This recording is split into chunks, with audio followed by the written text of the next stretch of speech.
একদিন এক গরিব মহিলা বাজার থেকে বাড়ি ফিরছিলেন। তার হাতে ছিল মাত্র এক টুকরো রুটি। পথে তিনি দেখলেন একটি ক্ষুধার্ত বিড়াল রাস্তার পাশে কাঁপছে। মহিলা নিজের ক্ষুধা ভুলে সেই রুটিটা বিড়ালটিকে খেতে দিলেন।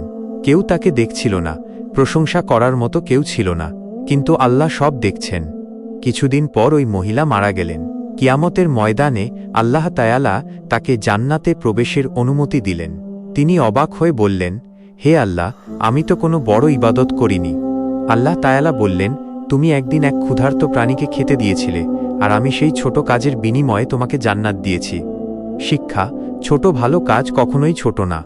আল্লাহর কাছে সামান্য দয়া, ছোট একটা সৎকা অনেক বড় পুরস্কারের কারণ হতে পারে।